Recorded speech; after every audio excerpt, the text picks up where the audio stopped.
Great Smog of London, 1952. In early December of 1952, London woke up to what seemed like an ordinary winter morning. The sky was grey, the air was damp, and a bone-chilling cold lingered across the city. Nothing unusual for Londoners, who had long been accustomed to foggy, dreary winters. Yet no one could have predicted that over the next few days the city would descend into one of the deadliest environmental disasters in modern history. This event became known as the Great Smog of London, and to this day it remains a grim reminder of how the air we breathe can turn into a silent killer. How it all began. The winter of 1952 was particularly harsh. In post-war Britain, most households relied on coal to heat their homes. It was not high-quality coal, but rather a cheap variety with a high sulfur content. Factories, power plants, and industries across the city also burned the same fuel. Normally, the smoke and soot rose into the air and slowly dispersed. But in December, a weather phenomenon trapped the pollution close to the ground. A large anticyclone settled over London. This created what scientists call a temperature inversion, a layer of warmer air high above that acted like a lid, preventing the cooler, denser air at the surface from rising. The result? Everything the city burned, coal smoke, exhaust, soot, simply accumulated, mixing with the natural fog. On December 5th, a thick haze rolled into London. Residents were not alarmed at first. After all, fog was a part of London's identity. But this was not the usual mist. This was something darker, heavier, and far more sinister. Darkness at midday. By the second day, the fog had become so dense that visibility dropped to only a few feet. It was said that people could not see their own shoes while walking. Daylight vanished. At noon, the streets looked as if it were midnight. Traffic was thrown into chaos. Buses crawled through the streets, sometimes guided by a conductor walking ahead with a lantern. Drivers abandoned their vehicles. Ambulances could barely move.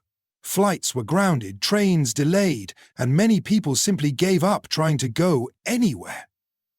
Stories emerged of Londoners losing their way just a block from their own homes. The fog seeped into every corner of the city.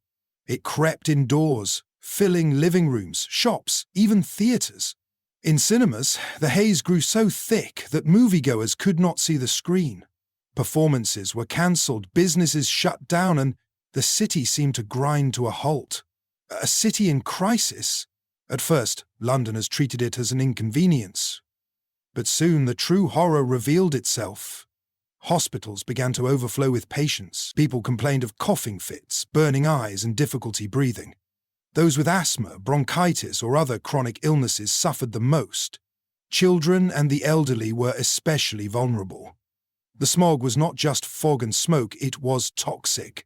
Scientists later discovered that the air contained sulfur dioxide, nitrogen oxides, and a lethal mix of acidic particles. Each breath was essentially poison. In just a few days, the death toll began to rise sharply. Morgues filled beyond capacity. Coffin makers could not keep up with demand. The city that had survived the Blitz during World War II now faced an invisible enemy that no one could fight. The death toll? The Great Smog lasted for 5 long days, from December 5th to December 9th. When the weather finally shifted and winds dispersed the toxic cloud, Londoners hoped the nightmare was over, but the aftermath was devastating. Officially, it was first estimated that about 4,000 people had died as a direct result of the smog. But as experts studied hospital records and mortality rates in the weeks that followed, the numbers grew.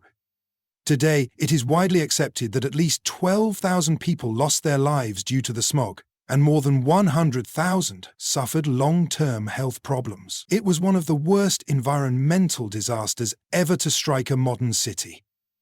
Lessons learned. The tragedy shocked the nation. It forced Britain to face a difficult truth. Industrial progress and cheap energy came at a deadly cost. In the years that followed, public pressure mounted for change. The government introduced the Clean Air Act of 1956, which restricted the burning of dirty coal in urban areas and promoted clean air energy alternatives. Slowly but surely, London's infamous smog became a thing of the past. The city that had once been synonymous with pea soup fogs began to breathe cleaner air, a warning from history.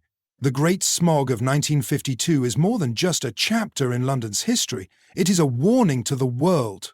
For years, people accepted pollution as a sign of industrial strength, the price of progress. But the smog revealed a darker truth.